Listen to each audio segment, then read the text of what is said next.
राधे राधे दोस्तों, आप सभी का स्वागत है मेरे इस वीडियो में। आज के इस वीडियो में जानेंगे माता रानी के नौवे नवरात्रे माँ सिद्धिदात्री के बारे में। माँ आज उनकी आराधना की जाएगी और माँ सभी सिद्धियों को देने वाली हैं, इसलिए सिद्धिदात्री कहलाई।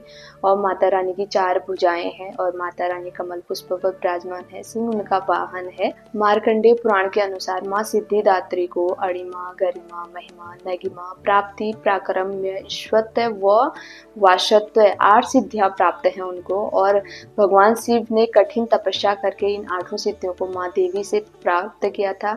और माता रानी की कृपा से भगवान शिव का आधा शरीर बिल्कुल नारी का हो गया था और इसलिए वो अर्धनारेश्वर कहलाए। और माता रानी ने माँ दुर्गा का यह रूप सभी देवी देवताओं के तेज से उत्पन्न हुआ है। जब महिषासुर दैत्य का अत्याचार बढ़ गया था तब सभी देवी देवता भगवान शिव और विष्णु के पास गए थे, तब उनके तेज से उत्पन्न हुई देवी की ये शक्ति और सिद्धिदात्री कहलाई और माँ ने उसका वध कर दिया था।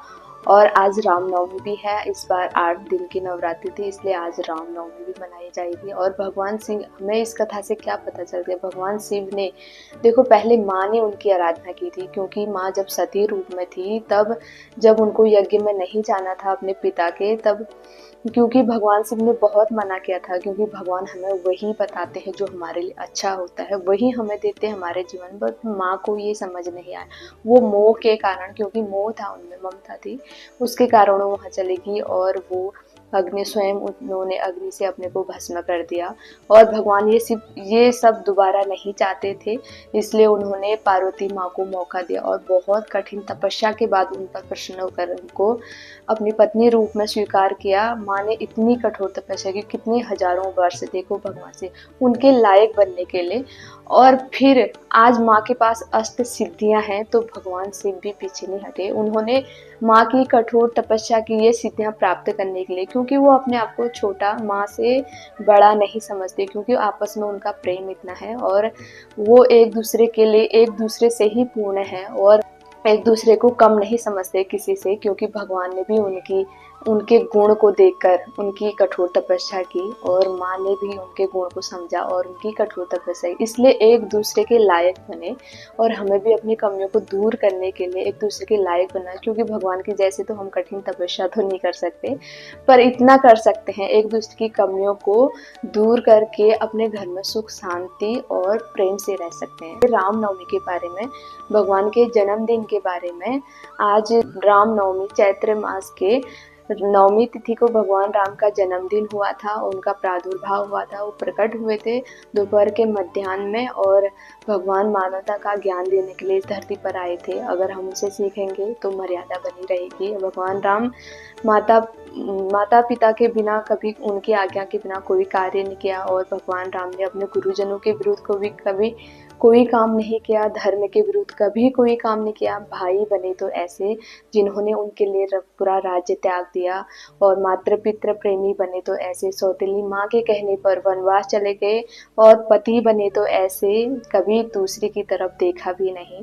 तभी तो भगवान राम पूजनीय हुए और अपनी गुरु के आज्ञा से ताड़कासुर का वध कर दिया। गुरु भक्त ऐसे बने, तभी तो भगवान राम हमारे लिए आदरणीय है। और माँ सीता भी कम नहीं, माँ देवी भगवती माँ सीता भी कम नहीं है, क्योंकि आज रिश्तों में इतना भय, इतना डर हो गया है, क्योंकि कौन सा रिश्ता अच्छा है कोई नहीं कह सकता, सब इतने क्रूर हो गए हैं। क्योंकि जो माताएं हैं उन्होंने सीता माँ को नहीं पढ़ा है, और जो पिता है, जो पुरुष है, उन्होंने भगवान राम को नहीं पढ़ा, इसलिए मर्यादा सारी भंग हो चुकी है। क्योंकि कोई रिश्ता नहीं कह सकते, बच्चों का रिश्ता नहीं कह सकते, माँ बाप का रिश्ता नहीं कह सकते कि कौन सा रिश्ता सच्चा है, क्योंकि सुबह तक कौन जीवित रहेगा कोई नहीं कह सकता। क्योंकि आजकल बड़ा वो चल रहा है रील की, वो नीले ड्राम वाला, क्योंकि रिश्तों में मर्यादा नहीं है। इसलिए नहीं है मर्यादा क्योंकि जो इंसान है, जो लोग हैं, जो मानव है, उन्होंने भगवान राम को नहीं पढ़ा और माँ सीता को नहीं पढ़ा, इसलिए क्रूर होते जा रहे हैं।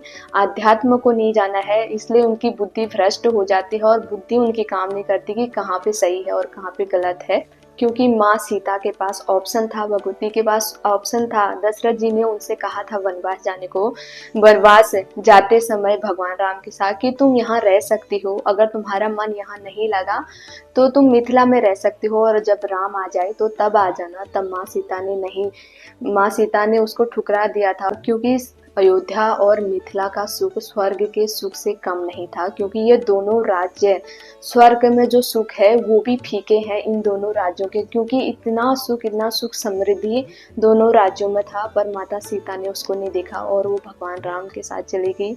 और तीसरा उनके जीवन में क्या हुआ, रावण रावण जिसकी सोने की लंका थी, जिसके पास इतना वैभव था, वो देवताओं को भी अपने अधीन करके रखा था जिसने, रावण ने, और उसने कहा था अगर तू मेरी रानी बन जाए तो सभी जितनी रानियां हैं सबको मैं तेरी दासी बना दूंगा। पर माँ सीता की मर्यादा देखो, उन्होंने उसकी तरफ एक नजर नहीं देखा, और भगवान राम ने जब शूर्पणखा उनके आगे पीछे डोल रही थी तो उन्होंने एक नजर उसको नहीं देखा, क्योंकि माँ सीता के सिवा उन्होंने कभी एक नजर नहीं देखा किसी को। उनकी मर्यादा देखो, ये भगवान राम इतना कष्ट, इतना वनवास, इतना झेलने के लिए सिर्फ रावण को मारने के लिए आए थे? नहीं, क्योंकि उनको पता था धरती में आगे ये सब होगा, ये युग में, कलयुग में। और इसलिए जब ये कथाएं सुनी जाएंगी तब इंसान को बुद्धि आएगी, सद्बुद्धि आएगी, और वो सही प्यार से रह सकता है अपने जीवन में, और सद्भाव इंसान से कर सकता है। इसलिए भगवान राम ने ये सब धरती हमें दिया है, इंसान को दिया है। इसलिए हमें अपने बच्चों को जरूर रामायण, रामचरितमानस, भगवत गीता जरूर, जो भगवान की इतनी बड़ी धरोहर हमें धरती पर दी है भगवान ने, वो जरूर पढ़ाना चाहिए आध्यात्म, क्योंकि ज्ञान मिलता है भगवान जब हम नहीं भी हो अपने बच्चों के पास, तो उनको ज्ञान हो कि कौन सा रास्ता सही है और कौन सा गलत। आज की कथा से आपको क्या ज्ञान मिला जरूर कमेंट बॉक्स में शेयर करें, और राधे राधे बोलते रहे। श्री राधा राधा।